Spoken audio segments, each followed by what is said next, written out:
on now, rise up. Get up, get up, get up, just wake yourself up. Nginibingelele babukele emakhaya, igama lami nguMbali wakaBhengu, ngihleli noSisi Nomusa wakacele oqhamuka kwi-Survivor Unite okuyinhlangano yabantu abebesebenza emgaqweni. Usisi ke sengasilandisa kabanzi ukuthi ubekwa yini la namhlanje. Sanibonani, igama lami nguNomusa Cele. Ngivela ka-Survivor Unite, ngizoqwashisa abantu besifazane ngendaba yasemgaqweni. Ngokuthi mina ngiphuma khona, angithandi ukuthi kube khona izinto ezenzekalayo kwabantu besifazane ngoba ziningi izinto ezenzekalayo emgaqweni. Abantu bayabulawa, bathathe bolahla kude, ziningi nje hlukahlukene. So ngithanda ukubona nezingane zingangeni kuyona lento ngoba ayikho right for ingane ukuthi kufanele ngabe ziyafunda zibe nekusasa. Kodwa manje ngiyabona ukuthi ziningi inkinga ezikhona, kodwa ngicela abantu besifazane ukuthi bangangeni kubona. Okay, siswami, ungasichazela mhlambe kabanzi ngejeni yakho ke kulolu hambo nokuthi uzufike lapho kuqalephi, umsusa walento usukaphi nayo, because uke wachaza ukuthi you've been through rape. Ungasithatha nje usibeke esithombeni lapho kancane ukuthi whilst kwenzeka lokho wazizwa kanjani? Okay, mina ngakhula ngengane ehambile ekhaya elalela yonke into e-right. So kwakunekhathi lapha ekhaya ngangijwayele ukuthunywa, ngithunywa ehlobeni. And then one day ngithi ngiyabuya ngagibela isitimela ngisuka eMlazi ngithunywa eMlazi. So mangibuya ngabuya kwasho ukuthi kwakusekulate kakhulu. And then ngase ngangena e-police station ngithi ngiyocela usizo because it was too late, ama-transport ayingasekho. And then iphoyisa engalifica lapho, it was like la kwabe ngathi linginika usizo. Egcineni kwa-end up selingenza ucansi. And kwangiconfuse kakhulu. Okay, wasecela omunye ukuthi akangithatha ngibeke ekhaya. But nganginaleya pain leya ukuthi kwenziwa yini ukuthi umuntu wesifazane mase uyocela usizo bese kwenzeka izinto ezibhedayo engabuya lithola usizo. Why umuntu wesifazane kufanele akhokhele usizo alitholayo na? Kwaqala kanjalo nga-end up sengiyibona ngumuntu ongasenandaba nalutho. Ngathola abangane bengitshele base bengitshela ngokuthi bona baphanta kanjani. Nga-end up sengenza yabo nje into e-wrong, sengiphuza, seng-end up ey'ntweni e-wrong because nganginalo ukuthi shuthi vele abantu besilisa abanalo uthando bonke benza into efanayo shuthi. Ngokuthi wena mufuna usizo umuntu wesifazane, yes, umuntu wesifazane nje ufanele abe into abamsebenzisayo. Okay, manje ngesikhathi lento yenzeka mhlawumbe ungasichazela ukuthi benikuphi ngesikhathi lo muntu osebenza kwingalo yomthetho ekwenza lento ekunukubeza? Kwakukhona ngaphakathi e-police station. Ngaphakathi e-police station? Akekho nowezwa noma wabona noma mhlambe ongathini usangamrecognize lo muntu owakwenza leyo nto? Sekudala. Cha, udlule ey'ntweni ey'nzima sisi. Sekudala kakhulu, ngaseyingane. Okay. Manje ngesikhathi-ke sekudlulile lapho engibuka ngathi iyona into le ekulidele ekuthenini ugcine vele sowenza lezi zinto obuzenza, njengokuchazela ukuthi ugcine ngena kuma-drugs, uyaphuza, uhamba nabangani, ulalela abangani and stuff. Ekuthathe yakubeka emgaqweni-ke manje iyona yiphi, noma it's the same pain lo ifile laphaya wabona nje ukuthi kushuthi ulahle ithemba impilo iphelele? Emva kwesikhathi phela ngithi ngathola iy'ngane nazo ngase ngabona ukuthi kunesidingo ekhaya kwakubheda, isimo singekho kahle. Abangani bami nje ngangibona engathi impilo yabo i-right, begross emakubo behambisa, so nami ngangifuna ukufana nabo. And aba sengibalandela-ke. Ngesikhathi ubalandela ngifuna ukuzwa mina umnyombo wokuthi ubalandela kwini kuwona lo msebenzi wasemgaqweni? Bangifundisa kuwona, ngawazi nokuthi kwenziwa kanjani, bangifundisa ngangena kuwona. Ngesikhathi bekufundisa yini mhlawumbe aba-attract-a ngayo ukuthi wena uzugcina ungenile kulo mkhakha lo? Sasihamba ndawonye siphuze, ngibone izinto ukuthi ziyayizela. Yeah. Like siphuza, sihamba amaklabhu. Yeah.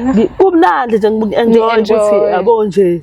And then buyenza kanjani imali lapho? Like ngako phela ukuthi kube khona abantu esilisa sibathola abama-client. Okay. Then bona bese bekhokha imali. Okay. Kuleyo mali obuyithola mhlambe ibikusiza kuphi noma ibikwenzela noma uma usubuka isithombe sonke ikwenzeleni le mali obuyithola khona lapha? Yona yayingatheni. Kodwa kube khona iy'khathi la ngikwazi khona ukuthi ngiyihambise ekhaya noma incane leyo. Kwenye isikhathi sibuye siyiphuze ingakwazi ukufinyelela.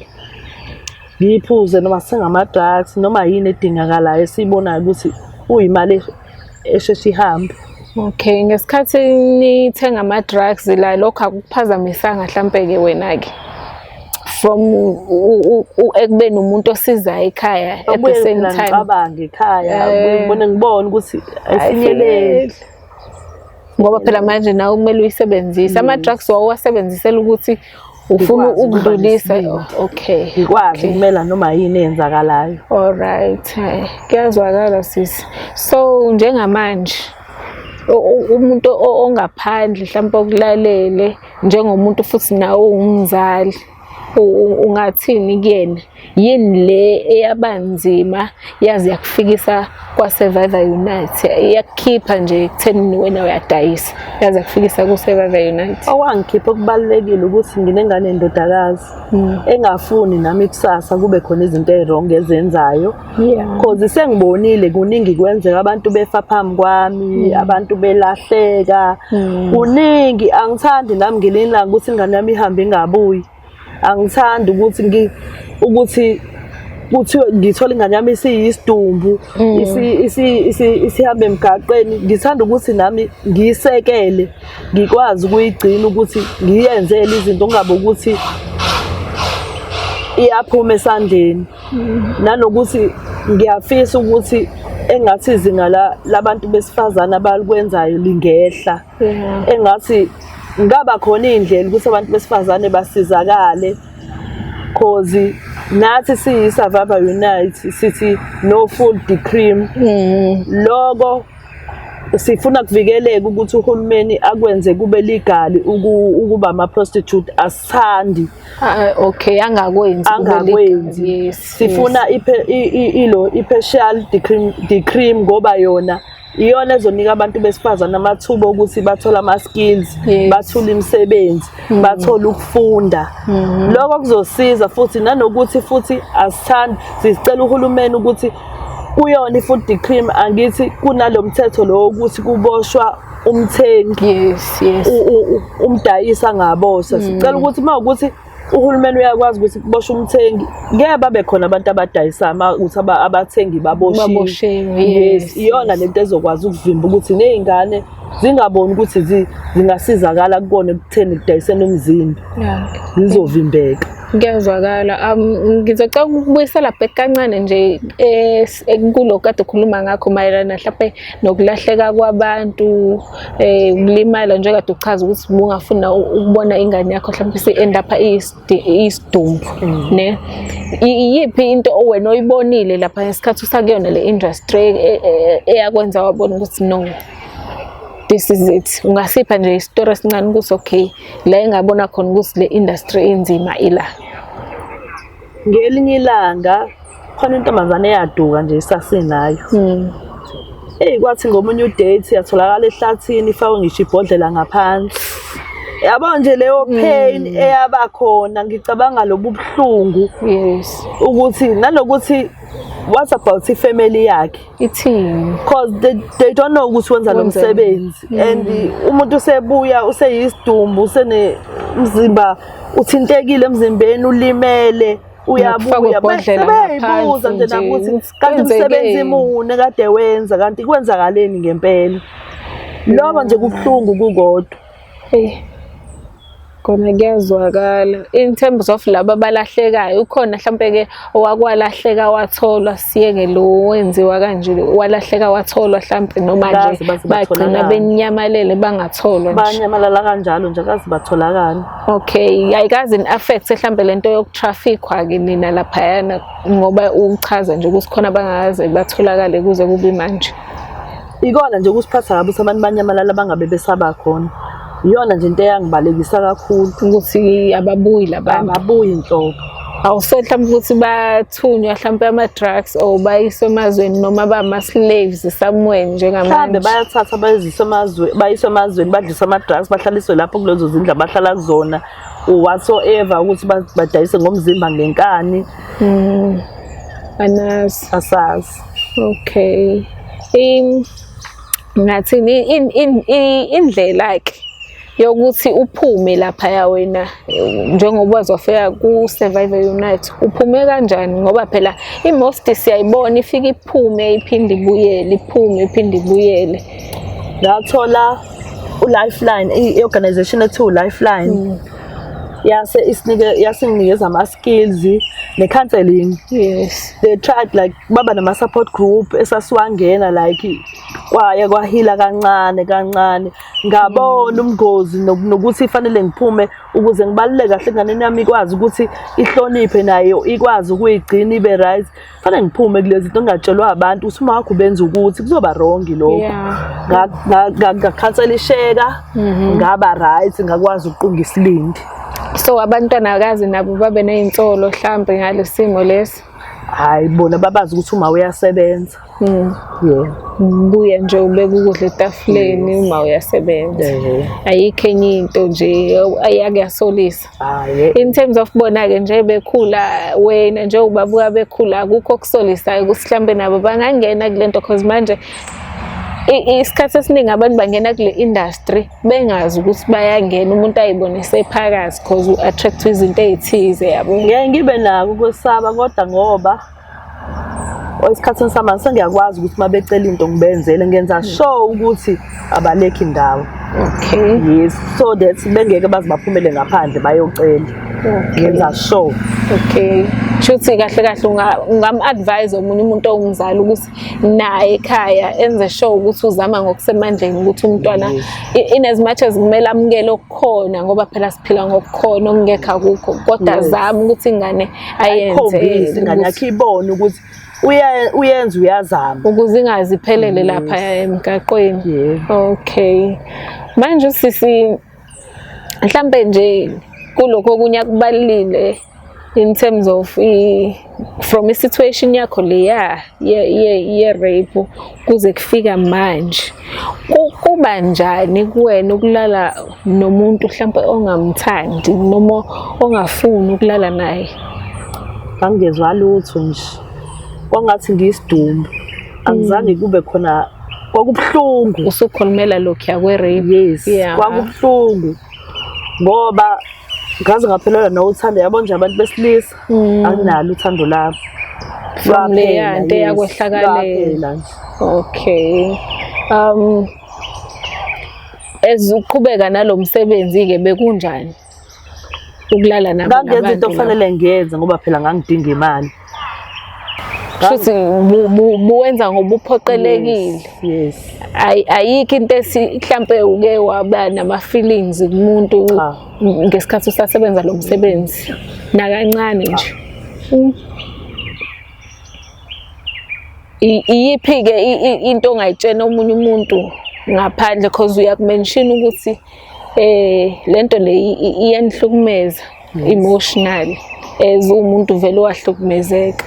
Ungathini ngomunye umuntu osahalela mhlampe-ke ukuthi angene ngapha? Ngingamtshela ukuthi angalingi akuyona indawo. Akuculisi umuntu akusizi ngalutho usuke nje uyoyibulala wena kahle kahle uyiqedela ikusasa. Okay. Iy'ngane mhlampe-ke nje lezi ezike ema-university ungathini kuzona nasema-college nakuphi nasemakhaya nje ungathini kubona ba-advise ukuthi okay bantu bami this is a no-go zone akuyiwa laphaya usuke uyozingcwaba kahle kahle. Ungathini? Ngase ey'nganeni azingalingani zingeke zikuzame ngisho ukukuzama. Yeah. Nhlobo akekho umuntu ofanele ahlukumezeke emoyeni nasemphefumulweni, kodwa azingalinge zikuqale ngoba akulona ikusasa. Yeah. Azibheke imfundo. Imfundo ibalulekile. Meke zakwazi ukuthi nekusasa lazo zizoqhakaza uma ukuthi ziyaqhubeka nemfundo. Njengoba bekhula abantwana sibone ukuthi isimo sikanjani nezinto esiyibonayo la kuma-social network, wena ungathini ngoba nina nithi niyawu-opposa umthetho lo ohlongozwa u-government ukuthi athi i-prostitution ayibe legal. Ungathini wena-ke? Vele kubalulekile ukuthi angayenzi legal. Ngoba wonke umuntu uzozenzela ngendlela ayithandayo. Iy'ngane zizobona kuvumelekile ukuthi zivele zidayise ngomzimba kanti akukho right. Akukho ziningi izinto ezenzakalayo emgaqweni ezibuhlungu nezingekho right, akukho safe. Wena-ke personal nje okhuluma ngezinto ezibuhlungu, ikuphi okuke kwakwehlela wena besides leya trauma ye-rape, wena okukwehlelile-ke emgaqweni? Ukuthatha umuntu ayokushiya endaweni ongayazi kubuhlungu kabi mama. Yeah.